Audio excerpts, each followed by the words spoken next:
પ્રતિજ્ઞા છે, ભૂતલ પર આવવાની પ્રતિજ્ઞા, સંકલ્પ લઈને ભગવાન આવે છે કે મારું આવવાનો ઉદ્દેશ્ય શું છે? ગમે તે ભોગે સતની રક્ષા કરવી, સાધુની રક્ષા કરવી, ગમે તે ભોગે વિનાશાય ચ દુષ્કૃતામ. કારણ કે આ દુષ્ટ લોકો હોય ને, આખી જિંદગી પાપ કરે, પણ એને ફસાવાનો ને મરવાનો વારો આવે ને ત્યારે સામેવાળાને ધર્મ યાદ અપાવે. કર્ણ કહે છે, અરે આ ધર્મ કહેવાય, નિયત તો પડી ગયેલો રથમાંથી, તું ધર્મનો વિચાર કર. ભગવાન કે હવે ધર્મ યાદ અપાવે? ઘણા લોકો હોશિયાર ચતુર લોકો હોય, પોતે ક્યારે ધર્મ પાળ્યો ના હોય, પણ પોતે ફસાઈ જાય ને બીજાનો વારો આવે ને ત્યારે એને ધર્મ યાદ અપાવે. અરે તું તો વૈષ્ણવ ને તારાથી આવું કરાતું હશે, મારું લેવાતું હશે, આમ થવાતું હશે, ત્યારે એને ધર્મ યાદ આવી જાય. આખી જિંદગી અધર્મથી જીવેલાને ધર્મનો શબ્દ બોલવાનો અધિકાર જ જતો રહે છે. કારણ કે એને હંમેશા અધર્મથી જ પોતે પામ્યું છે, એને પછી બીજાને ધર્મ યાદ અપાવવાનો અધિકાર રહેતો જ નથી. એમ આ મહાભારતના યુદ્ધમાં પણ જે લોકો એમ કે આ અધર્મથી થયું, આ અસત્યથી થયું, નરો વા કુંજરો વા ને આમ ને આમ કેટલી બધી વાતો થાય, પણ પોતે અધર્મના પક્ષો, તમે ખોટા ન હો પણ ખોટા પક્ષે ઉભા રહો ને, અને એ પક્ષે જે પાપ થાય એના સહભાગી તમે પણ કહેવાઓ. ઘણા મહાભારતના યુદ્ધમાં કૌરવોના પક્ષે એવા હતા કે એ ખોટા નહોતા, એમણે પાપ નહોતું કર્યું, એમણે અધર્મ નહોતું કર્યું, પણ અધર્મનો પક્ષ લીધો છે, અધર્મના પક્ષે ઉભા છે, એટલે ભીષ્મજીને પણ મરવું પડ્યું, દ્રોણાચાર્યને પણ મરવું પડ્યું. કારણ કે ખોટો પક્ષ, ખોટી જગ્યાએ ઉભા છે. કારણ એનો જે નેતા છે એ પાપમાં રત છે. જેમ ફ્લાઇટ જતું હોય ને પાયલટ જ પાડી દે, તો તમે જો એને ડિપેન્ડ થાવ, એને આશ્રિત થાવ, તો તમે મરી જ જાઓ. તમે ભલે બૂમ પાડો, મારી શું ભૂલ, મેં તો કાંઈ નથી કર્યું, મેં તો ટિકિટ કપાઈને બેઠો હતો. તું એના આશ્રયમાં છું ને, જેના આશ્રયમાં હોઈએ એને એનું ફળ ભોગવવું પડે. એમ જેના આશ્રયમાં આવ્યા, ઘણીવાર ઘણા લોકો વ્યક્તિ સારા હોય ખોટા પક્ષે હોય તો એને ભોગવવું પડે. એટલે હંમેશા એ પણ ચકાસતા રહેવું, હું ખોટી જગ્યાએ તો ઊભો નથી ને, હું સાચો છું એનો આપણે વિચાર કરતા હોઈએ છીએ, પણ હું ખોટા સ્થાને તો ઊભો નથી ને, એનો પણ વિચાર માણસે કરી લેવો.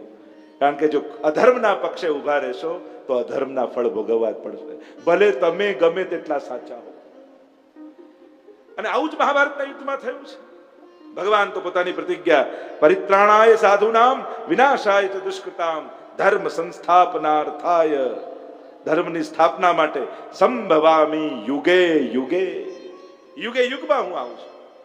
અને પ્રત્યેક યુગમાં ભગવાન જુદા જુદા રૂપ ધારણ કરી, ક્યારેક ક્યારેક કોઈની અંદર પ્રવેશ કરી, કોઈને નિમિત્ત બનાવી અને ભગવાન ધર્મની સ્થાપના કરે છે. એમ કહી અને હવે ભગવાન ચોખવટ કરે છે કે ભગવાન સાધુના પક્ષમાં, એની રક્ષા માટે, પાપીઓને મારવા માટે, તો શું એક મહાપુરુષ સજ્જન વ્યક્તિ જેમ કર્મ કરે એવા કર્મો કરે છે ભગવાન મનુષ્યની જેમ.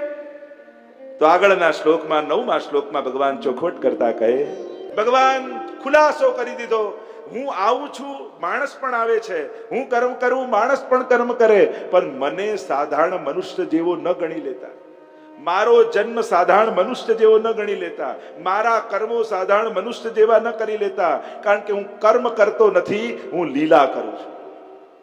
આ વાત જ્યારે સમજાઈ જશે, એક તો ભગવત બુદ્ધિ કૃષ્ણમાં સ્થાપિત થઈ જશે, બીજું ભગવાન અલૌકિક છે, એનો જન્મ થતો નથી, એમનું પ્રાગટ્ય થાય છે, અને બીજું ભગવાન કોઈ કર્મ કરતા નથી, ભગવાન લીલા કરે છે.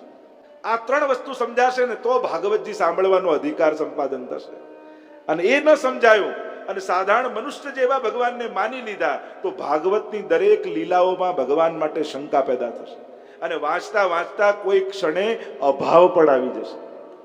જો ભગવાનને અને ભગવાનના કર્મને, લીલાને ન સમજ્યા. જન્મ કર્મ ચમે દિવ્યમ, મારું જન્મ દિવ્ય છે, મારું કર્મ દિવ્ય છે. એટલે કે લૌકિક જેવું નથી, માણસ જેવું નથી, પરમ લૌકિક છે. પ્રભુનું પ્રાગટ્ય થાય છે. ઘણી વાર લોકો એમ કહે ભગવાનને પણ તીર ખાવું પડ્યું, જો ને કર્મ તો કોઈને છોડતા નથી, ભગવાનને કર્મ બાધા કરતા નથી, એને કર્મવશ થઈ જન્મ લેવો પડતો નથી, અને કર્મવશ થઈ મૃત્યુ થતું નથી. એમનું અવતરણ થાય છે અને એમનું પ્રયાણ થાય છે. જન્મ કે મૃત્યુ નથી. જન્મ અને કર્મ ચમે દિવ્યમ, મારા કર્મો દિવ્ય છે, કારણ કે હું કર્મ કરતો નથી, હું લીલા કરું. જો ભગવાનના ચરિત્રમાં કર્મના સિદ્ધાંતો લાગુ પડતા નથી, લીલાના સિદ્ધાંતો લાગુ પડે છે. એટલે કર્મના સિદ્ધાંતોના ચશ્મા પહેરી ક્યારે પણ કૃષ્ણ ચરિત્રને જોવું નહીં. બંનેમાં આસમાન જમીનનો ફરક છે. નમામ કર્માણી લિંપાંતિ નમે કર્મ ફલે સ્પૃહા. મને કોઈ કર્મો લેપતા નથી ને મને કર્મ કરવાની કોઈ સ્પૃહાય નથી. મારા કર્મો દિવ્ય છે, મારા કર્મોને લીલા કહેવાય છે. અનાયાસેન હર્ષાત ક્રિયમાણ ચેષ્ટા સલીલા. જેનું કાંઈ ઇન્ટેન્શન ન હોય, કેવલ આનંદની અભિવ્યક્તિ હોય, જેને આપણે નાટક કહીએ. નટો નાટ્ય ધરો યથા, કુંતાજીના શબ્દોમાં, હું તો લીલા કરું છું, નાટક કરું છું, ખેલ કરું છું. અને એટલા માટે જ કર્મના સિદ્ધાંત પ્રમાણે જે જે વસ્તુ નિંદનીય છે, પ્રભુ માટે એ જ વસ્તુ સ્તુત્ય છે. જેમ તમે મંદિરે ગયા અને શ્યામ સુંદર ભગવાન દેખાયા, ત્યાં જે બોલો શ્યામ સુંદર ભગવાન કી. હવે કોઈ કાળો હોય એને જઈને કાળિયો કહો, તેની સ્તુતિ કહેવાય કે અપમાન કહેવાય? કોઈ ચોર હોય એને તમે એમ કહો તું તો ચોર છું, તેની સ્તુતિ કહેવાય કે અપમાન કહેવાય? અપમાન કહેવાય ને. કોઈ ચોરને સીધા મોઢા પર ચોર કહો, બોલો માખન કે ચુરૈયા કી, ચોરી ચોરી માખન ખાઈ ગયો રે, ને એવા બધા દોડપદ ગાઓ અને ઘરે આવીને શું કહો, આજે તો ખૂબ કીર્તન અને ગુણગાન કર્યા ઠાકોરજી. એટલે આ ગુણગાન કહેવાય? એને ચોરી કરી એને ચોર કયો, આ નિંદા કહેવાય કે સ્તુતિ કહેવાય? જો કર્મ હોત ભગવાનનું ચોરી કરવું તો નિંદા કહેવાય, પણ લીલા છે એટલે સ્તુતિ કહેવાય. કોઈ વિલનનો બહુ સારો રોલ નાટકમાં કે પિક્ચરમાં કરે તો એને જેલમાં પૂરવામાં આવે કે એવોર્ડ મળે? મૂવીમાં બહુ સારો વિલનનો રોલ કર્યો હોય એને એવોર્ડ મળે ને. એ જ કામ એક પિક્ચરની બહાર જઈને સમાજમાં જઈને કરે તો જેલ મળે. તો બહાર જઈને કરવું એ કર્મ અને સ્ટેજ પર કરવું એ લીલા છે. ભગવાન નાટક એટલે કે લીલા કરે છે, કર્મ નથી કરતા. જો ચોરી કરવાનું કર્મ કર્યું હોત તો નિંદનીય થાય, પણ પ્રભુની તો આ લીલા છે. હવે કોઈ લડતો લડતો ભાગી જાય અને આપણે કે આ તો ભાગેડું છે, તેની સ્તુતિ કહેવાય કે નિંદા કહેવાય? નિંદા કહેવાય. બોલો રણછોડ ભગવાન કી જય. કૃષ્ણ ચરિત્રને સમજવા માટે જ્યાં સુધી માઇન્ડમાં તમારા બધાના કૃષ્ણ ભક્તિ કરતા પહેલા કર્મ અને લીલા આ બંનેનો ભેદ ક્લિયર નહીં થાય ને કોન્સેપ્ટ, ત્યાં સુધી કૃષ્ણ ચરિત્રને પૂરો ન્યાય નહીં આપી શકે. એટલે જ ગીતાજી વાંચવા ભાગવતજી પહેલા કેમ જરૂરી છે? એક તો આ ભગવાન છે એ સ્થિર થઈ જાય, અને આ લીલા કરે છે, આ કર્મ નથી કરતો.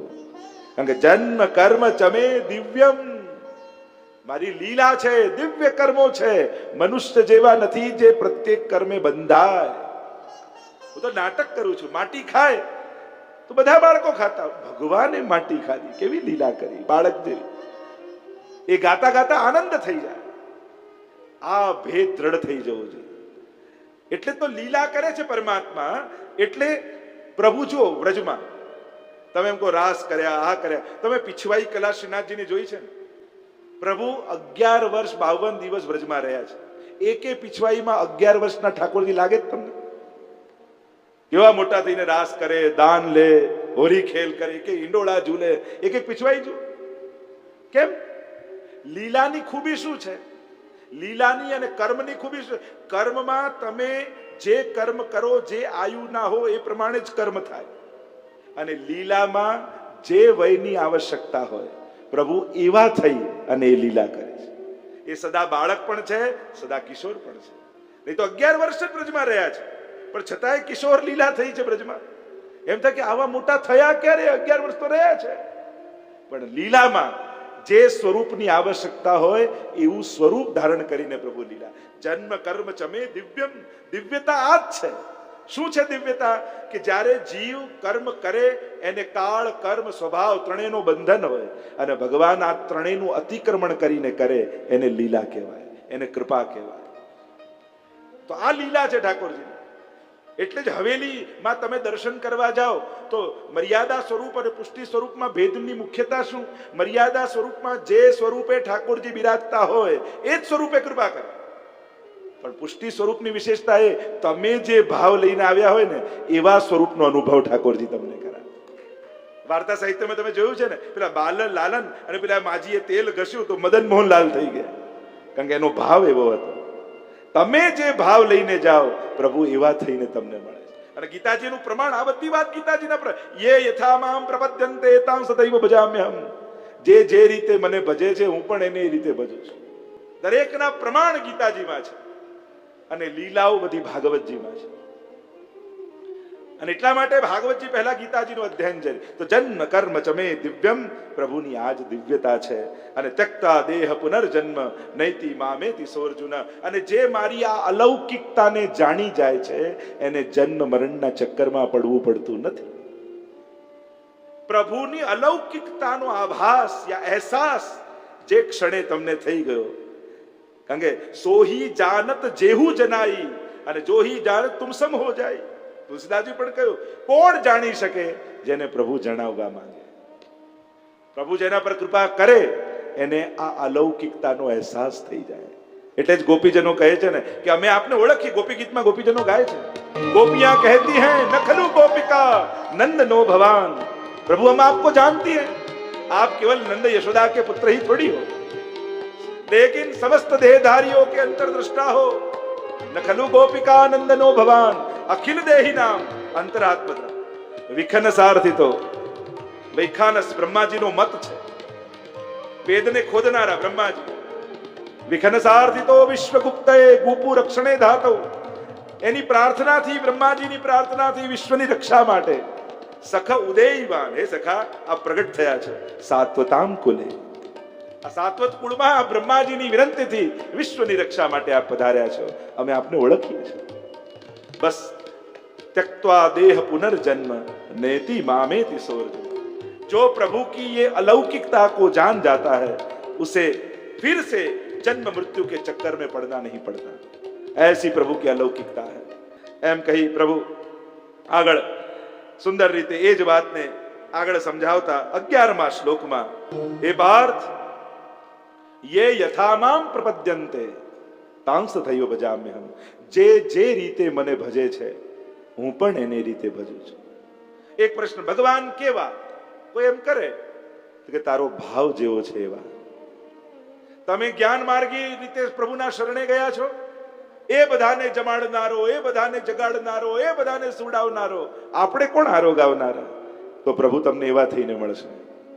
પણ તમારો બાલ ભાવ છે યશોદાજીનો, મારા લાલનને ભૂખ લાગી હશે, મારા લાલનને તરસ લાગી હશે, મારા લાલનને નીંદ આવતી હશે, તો લાલનને ભૂખે લાગે છે, તરસે લાગે છે ને ઊંઘ પણ આવે છે. પ્રભુનું આ મહાવાક્ય છે, તું જે રીતે મને ભજીશ હું પણ તને એ રીતે ભજીશ. એટલે કોઈ ખોટું નથી. ઘણા લોકો એમ કે આ બાલકૃષ્ણની સેવા અને ભોગ ધરવું આ તો બધું પહેલી કક્ષાનું પહેલા સ્ટેપ, પછી ધીમે ધીમે આ રીતે આગળ વધાય અને પછી તો નિર્ગુણ. અરે ના, ઉલટાનું જેટલી સાધના વધતી જાય ને એટલું નિરાકારમાંથી સાકાર તરફ જતા જવાય. પછી બધું જીત દેખું તિત શ્યામમયે. પછી તો જગત, અહીંયા કહ્યું ને, આ ગીતાજીમાં પણ ભગવાન કહેશે, યોમામ પશ્યતિ સર્વત્ર સર્વમ ચ મયી પશ્યતિ તસ્યાહમ ન પ્रणश्यामि सच में न प्रणश्यति. गीताजी में वही कहेंगे. और वो ज्ञान परक अर्थ करो तो अलग होगा, उसी को भक्ति परक करो. योमाम पश्यति सर्वत्र, વિરહ અવસ્થામાં કણકણમાં એ દેખાય અને સંયોગ અવસ્થામાં બધું એનામાં દેખાય. યોમામ પશ્યતિ સર્વત્ર સર્વમ ચ મયી પશ્યતિ. संयोग અને વિપ્રયોગની અવસ્થા આવી ગઈ કે उसी को भक्ति के एंगल से आप देखो. ધીમે ધીમે નિરાકારમાંથી સાકાર. જેમ એક નાનકડા બીજમાં વૃક્ષ નિરાકાર છે, પણ એને વાવો, પાણી ખાતર આપો તો ધીમે ધીમે વૃક્ષ સાકાર થવા લાગે. તમે આ સંગીતવાળાઓને પૂછશો ને, સ્વરની બહુ આરાધના કરે ને તો પછી એમ કે હવે તો સામ દેખાય, આમ આંખની સામે રે હવે તો આમ દેખાય. એટલી બધી એમ સરગમની સાધના કરીને સ્વરના આકાર નથી. એમ જ્યાં જ્યાં તમે આવા તત્વો છે, જેટલી સાધના વધતી જાય એ સાકાર બનતા જાય. એટલે કોઈ એમ કે સાકાર ઉપાસના એ પ્રથમ કક્ષાની, પછી નિરાકાર. અરે ના, પ્રેમની અવસ્થામાં નિરાકારથી શરૂ થઈને સાકાર તરફ જવાય છે. તમારો જેવો ભાવ, તો તમે જે સેવા કરો છો, ભોગ ધરો છો, એ ખોટું નથી, શાસ્ત્રોક્ત છે. ભગવાન એ રીતે જ તમને એમ થાય કે એને જમાડવાનો, એને નીંદ આવે, એને ભૂખ લાગે, હા પ્રભુના વચન છે. જો તમારો વાત્સલ્ય ભાવ છે તો એ તમને એ રીતે જ અનુભવ કરાવશે. નિશ્ચિત વાત છે. એટલે એ કોઈ કલ્પના કે આપણી ભાવના પૂરતી નથી. ભગવાનના વચન છે. જે રીતે આવે સર્વદા સર્વભાવેન ભજનીય વ્રજાદીપ. મહાપ્રભુજી કહ્યું સર્વભાવેન. એક ઈશ્વર એવો છે જેને સર્વભાવે ભજી શકાય. બાકી કોઈ મનુષ્યમાં સર્વભાવ ન થઈ શકે. ત્વમેવ માતા ચ પિતા ત્વમેવ ત્વમેવ બંધુ ચ સખા ત્વમેવ સર્વમ મમ દેવ દેવ. તમે મારા સર્વસ્વ છો. ગોપીઓ સર્વભાવે ભગવાનને ભજે છે. પ્રભુ જ એક એવા છે જે સર્વભાવને પુષ્ટ કરનારા છે. એટલા માટે તમારો જેવો ભાવ અને જે ભાવ છે ઈશ્વર એવો જ છે અને એ જ રીતે એને ભજવો. તમે બાલકૃષ્ણની બાલ ભાવે સેવા કરો છો, તમે ખોટા નથી. એટલે કોઈની મોટી મોટી ફિલોસોફીઓ સાંભળી તમારી સેવાને ખોટી ન માની લેતા. જેટલો એ જ્ઞાની સાચો છે એટલો જ તમે ભક્ત તરીકે સાચા છો. એ તો ઘણી વાર એવું થઈ જાય, ઘણા લોકો બહુ લોજિક આપે, નામ થાય કે આપણે ક્યાં એને જમાડનાર, એને કઈ ભૂખ લાગતી હશે, એને કોઈ ઊંઘ આવતી હશે, એને કોઈ નિંદ્રા આવતી હશે. પણ યશોદા બનીને ખોળામાં લો ને તો એ ભૂખ્યો થયો દેખે. જેમ કોઈ બાજુ પાડોશણ એક બા પાસે આવે, બા એના 1 મહિનાના પૌત્રાને રમાડતા હતા અને રમાડતા રમાડતા બાએ પેલા પાડોશણને કહ્યું, જો ને આને તો કોઈ બોલનારું જોઈએ, આખો દિવસ વાત કરવા જોઈએ. પેલી પાડોશણને થાય કે 1 મહિનાનું બાળક કઈ બોલતું હશે, પણ બાળક બોલે છે. બા બનીને ખોળામાં લો તો સમજાય, પાડોશણ બનીને લો તો ન સમજમાં આવે. એમ આપણા લાલન ભૂખ્યા થાય, હસે, નારાજ થાય, ખીજાય, પોડે, તમને એમ લાગે હવે એની નીંદ આવે છે, પણ યશોદા બનીને ગોદમાં લો ને તો લાલનના બધા જ અનુભવ તમને થાય. પણ કોઈ જ્ઞાની બનીને લો તો એ ખવડાવનારો છે, એ જમાડનારો છે. કોઈ કર્મ માર્ગી બનીને લો તો એ તો દ્રષ્ટા ભાવે જોનારો, એ કાંઈ કરતો નથી, એ તો કેવલ દ્રષ્ટા બનીને જુએ છે. જેવો તમારો ભાવ, યે યથામામ પ્રપદ્યન્તે, કૃષ્ણને જે ભાવે ભજશો તમને બધા જ ભક્તો જોવા મળશે. તમને સખાય મળશે, ગોપીએ મળશે, યશોદાએ મળશે અને જ્ઞાની ભક્તોએ મળશે, ઉદ્ધવજી જેવા કે કણ કણમાં આપ છો, આપનો કોને વિરહ થાય. દરેક પ્રકારના ભક્તો કૃષ્ણને ભજે છે. જેવો ભાવ પ્રભુ જયારે મથુરા નગરીમાં પ્રવેશ કરે છે ને, ધનુર્યજ્ઞમાં રંગમંડપમાં જયારે મથુરા મલ્લા નામ શનિ નૃણામ વરો શ્રીણામ સ્વરો મૂર્તિમાન ગોપાનામ સુજનો સતામ ક્ષિતિભુજામ શાસ્તા સ્વપિત્રો શિશુ. જેવો જેનો ભાવ હતો ભગવાન એવા દેખાય. કૃષ્ણની ભક્તિની ખૂબી જે છે, તમે જે, એ તો રસ છે ને, અને રસને જેવો પાત્ર લઈને જાઓ, તમે પવાલામાં પાણી લો તો પવાલા જેવું લાગે, થાળીમાં લો તો થાળી જેવું, વાટકીમાં લો તો વાટકી જેવું. અરે આપણા બધાનો અનુભવ છે, આ કોઈ વાત નથી. અહીંયા બેસેલા જેના ઘરે સેવા હશે ને, દરેકનો અનુભવ હશે. મારે લોજિક આપવાની જરૂર નથી. ઘણી વાર નથી લાગતું ઠાકોરજી આમ હસી રહ્યા છે મરક મરક. ઘણી વાર એમ લાગે આ ઠાકોરજીને બહુ નીંદ આવી રહી છે, આ ઠાકોરજી ભૂખ્યા થયા છે, આ પ્રભુ નારાજ લાગે છે, કંઈક ગ્રીસાયા લાગે છે, કંઈક ભૂલ ચોક્કસ થઈ છે. પ્રભુ કેવા પોતાને અભિવ્યક્ત કરે છે, આપણા સેવા કરનારનો બધાનો અનુભવ છે. આપણા માટે કોઈ કલ્પના કે લોજિક આપવાની આપણને જરૂર નથી. પુષ્ટિ માર્ગી વૈષ્ણવને કઈ લોજિકની જરૂર નથી. પ્રમાણ તો એને આપવા પડે જેને પરીક્ષા કરવાની ઈચ્છા હોય. જે પ્રેમ કરતા હોય એને તો રોજ ઠાકોરજી પ્રમાણ આપતા હોય છે. પ્રભુ રોજ જુદા જુદા પ્રકારે અનુભવ કરાવતા હોય છે. ઠાકોરજી ગીતાજીમાં બધા ખુલાસા કર્યા છે. ભક્તિ માર્ગની બધી શંકાઓના સમાધાન ગીતાજીમાં છે. આગળ સુંદર રીતે સમજાવતા 14મા શ્લોકમાં પરમાત્મા કહે છે, પ્રભુ કહે કે આટલા હું કર્મો કરું એટલે તમે એમ માનો કે એક જીવ કર્મ કરે ને એને બંધન લાગે ને એને ભોગવવું પડે તો મારે પણ એવા હિસાબ આપવાના? પ્રભુ કહે ના. અને શ્લોકમાં સમજાવતા પ્રભુ બોલ્યા, હું કર્મોથી બંધાતો નથી એ જો જાણી જશો તો તમે પણ કર્મ બંધનમાં નહીં પડો. એમ ભગવાન સાદી ભાષામાં સમજાવે. નમામ કર્માણી લિંપંતી, મને કર્પો લેપાયો. કર્મ કરતા જ નથી ભગવાન. ભગવાન કર્મ કરે તો કર્મના સિદ્ધાંતો લાગુ પડે ને, કે આ પાપ, આ પુણ્ય, આ ધર્મ, આ અધર્મ, આનું આ ફળ, આનું આ ફળ, આ બધું ક્યારે લાગે? જ્યારે કોઈ કર્મ કરે. જે કરતું જ ના હોય ને શેનું બંધન? નમે કર્મ ફલે સ્પૃહા, ને આ કર્મ કરવાની મને કોઈ સ્પૃહા નથી. હું તો લીલા કરું છું, મારા આનંદને અભિવ્યક્ત કરું છું. પણ જે તત્વથી મારા આ ગૂઢ રહસ્યને જાણી જાય છે એને પણ કોઈ કર્મ લાગતા નથી. કર્મ બંધનથી મુક્ત થવાનો પ્રભુએ ઉપાય બતાવી દીધો. તથૈવ તસ્ય લીલેતિ મત્વા ચિંતામ ધૃતમ ત્યજેત. મહાપ્રભુજી પણ આ ઉપાય બતાવેલો જ છે. આ બધું પ્રભુની લીલા છે, અને એ જાણીને જીવીશ તો તું પણ કર્મ બંધનોમાંથી મુક્ત થઈ જઈશ. તું એ લીલાનો એક ભાગ બની જઈશ. પ્રભુના નાટકમાં તને એક રોલ મળી જશે. પણ તું આ કર્મના પ્રમાણે જીવીશ તો બધા કર્મના બંધનો લાગશે. કર્મના બંધનોથી મુક્ત કોણ થઈ શકે? આગળ જે અનાસક્ત ભાવથી યા અકર્મણ્ય ભાવથી આ બધા કર્મો સેવા કરનાર, જે ભગવત સેવા માનીને જીવે છે ને સેવા કરે છે, ઉત્તમ રીતે કર્મ કરે. જો ગીતામાં કર્મની ઉત્તમતા, પણ અનાસક્ત ભાવના, એ કમાવા જાય, એ પરિવાર રાખે, એ ઘર બાંધે, સુખના સાધનો ભેગા કરે, પણ છતાંય કોઈ કર્મ બંધન નહીં. કેમ? હું તો કમાવા જઉં છું ઠાકોરજી માટે, હું તો ઘર બનાવું છું પ્રભુ માટે, મારા સ્વજનો છે પ્રભુની સેવા માટે.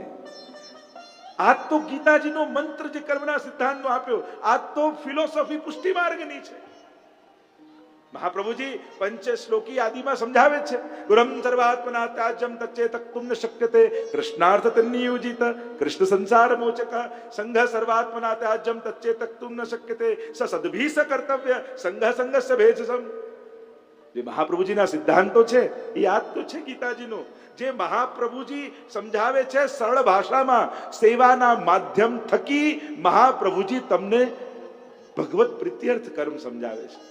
જે ભગવાન સર્વોચ્ચ જે જ્ઞાન આપી રહ્યા છે, જે સૌથી કઠિન બધાને લાગે છે, જે ગુહ્ય છે, સમજાય એવું નથી, મહાપ્રભુજી કેવું સરળતાથી તમને ભગવત પ્રીત્યર્થ કર્મ કરતા કરી દીધા.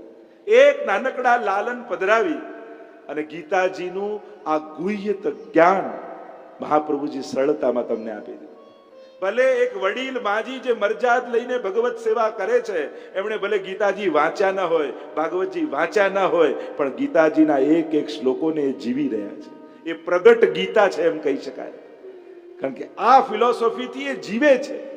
બાકી ગીતાજીનું અધ્યયન કરનારો પણ આ ભગવત પ્રીત્યર્થ કર્મ કરીને જીવી શકતો નથી, બહુ કઠિન એને લાગે છે.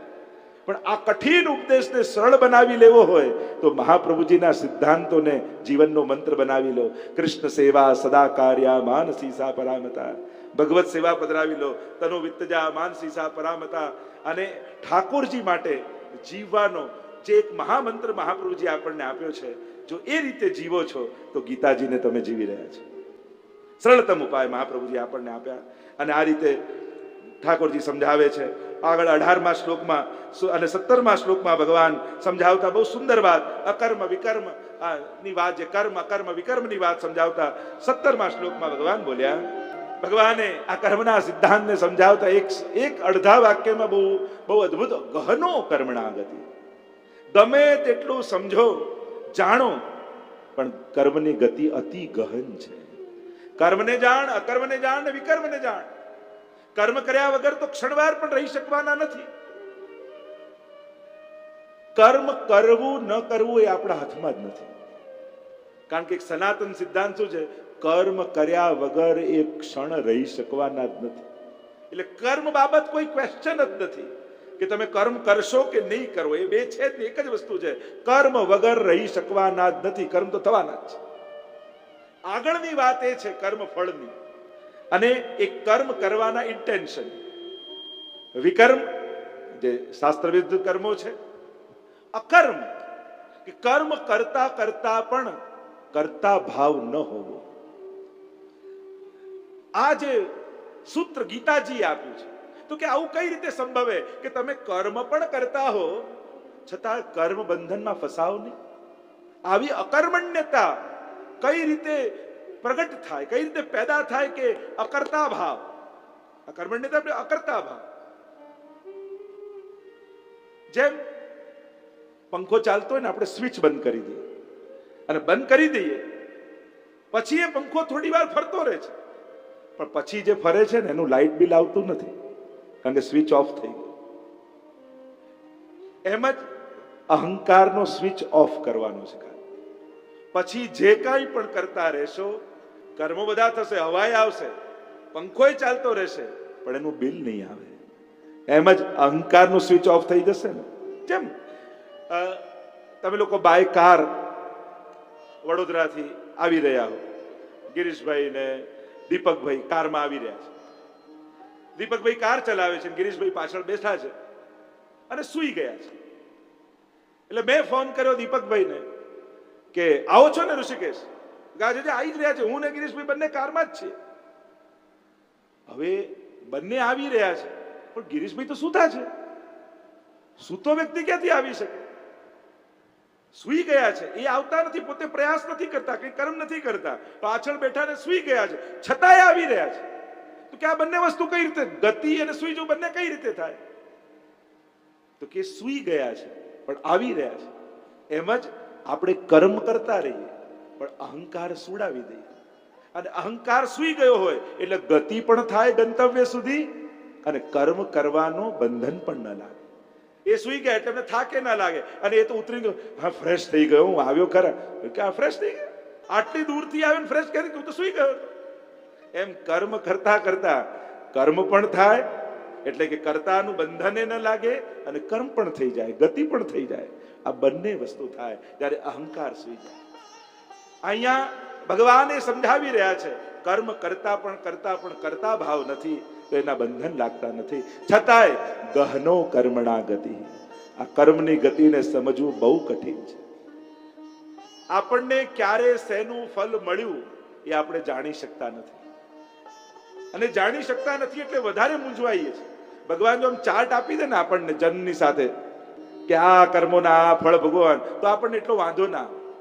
પણ આ બધું મળતું નથી ને, એટલે મેળ મળતો નથી હિસાબનો, કે આવું કઈ થયું નથી ને આ બોલે છે કેમ ખાતામાં આપવાના લેવાના. તકલીફ આપણને ત્યાં થાય કે આ એકાઉન્ટના હિસાબ મળતા નથી. કારણ કે સાધારણ ગતિમાં 2 ને 2 4 થાય, પણ કર્મના સિદ્ધાંતોમાં 2 ને 2 4 ક્યારે મેળ ખાય ખબર પડતી નથી. આ બહુ જુદું છે. એક પિતાએ એના દીકરાએ પૂછ્યું પિતાને કે આ 2 ને 2 4 જ કેમ થાય? ત્યારે એના પિતાએ બહુ સુંદર ઉત્તર આપ્યો કે બેટા, ત્યારે કોઈને જ્યારે 4 આપવાના હોય ત્યારે 2 ને 2 3 કરીને તું એક ઓછો ના આપી દે, અને ત્યારે જ્યારે કોઈની પાસે લેવાના હોય ત્યારે 2 ને 2 5 કરીને એક વધારે ન લઈ લે, એટલા માટે 2 ને 2 4 જ થાય. જીવનના ગણિત આ રીતે કર્મના ચાલે છે. એ જ્યાં 2 ને 2 4 થાય, 4 જ થવાના. તમે એક ઓછો કોઈને આપી નથી શકવાના, એક વધારે લઈ શકવાના. કર્મની ગતિ અતિ ગહન છે.